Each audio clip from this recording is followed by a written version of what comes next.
This was a fight I was heavy on. Like leading up to this fight, the numbers were all over the place. Bill Algeo opened up as a massive favorite, and then weirdly enough, AJ, this is where I got lucky. This is where it pays to be sharp on this one.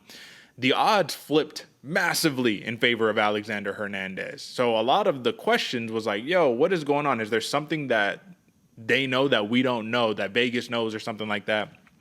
What's going on, and why is Alexander Hernandez suddenly this big favorite? Then I think at close of the fight, AJ, it was even money, right? So I was able to get in on Bill Algeo at plus 100 for this matchup, even though I think at open he was like a minus 150. So for me, it was a steal, or minus 145, but it was a steal on Bill Algeo, and I had been saying it the whole time. You said it.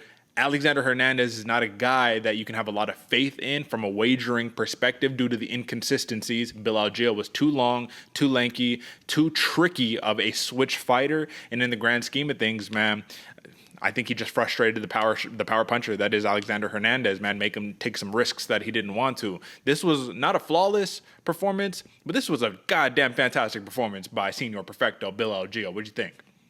100%, Derek. I couldn't agree with you more, especially on the Bill Algeo side. But I do want to take a step back and say, man, Alexander Hernandez, one of the better performances we've seen him have, at least in a loss as of late. Like he is getting better. We saw him have some of his moments. Yeah, I agree. He lost the fight pretty handily, but he was still in there and mentally strong and physically strong going the whole time. And that spoke volumes to the character of Alexander Hernandez, because we've seen him have highest of highs and lowest of lows.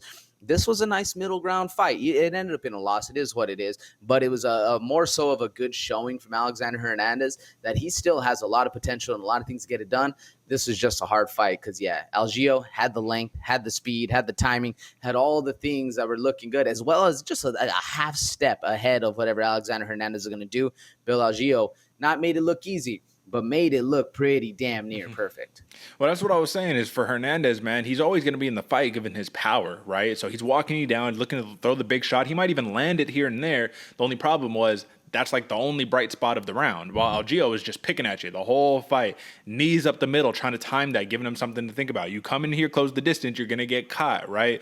Question mark kicks. He dropped Alexander Hernandez. When he dropped him, I was like, oh, this is the beginning of the end right here, right? But I do like that Algeo stayed composed, didn't rush his work, and he squeaked out that victory, 30-27 right there. Didn't even really squeak it out. Like it was a pretty solid win, but I do agree. It did not feel like a pure just ass whooping or anything like that. Like it was just a good matchup, good fight.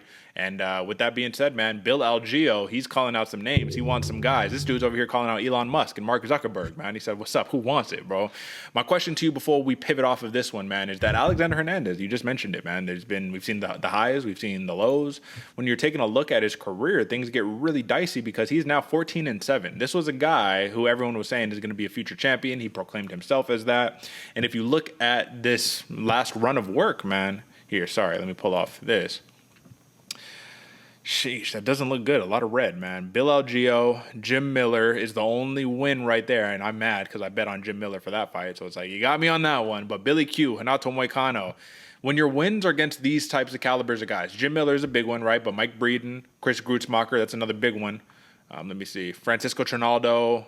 I mean, look at that, man. A win over Olivier Aubin Mercier, man. Like, it's so inconsistent. It's odd. What's the cap? What's the career cap for Alexander Hernandez? Where do we go from here?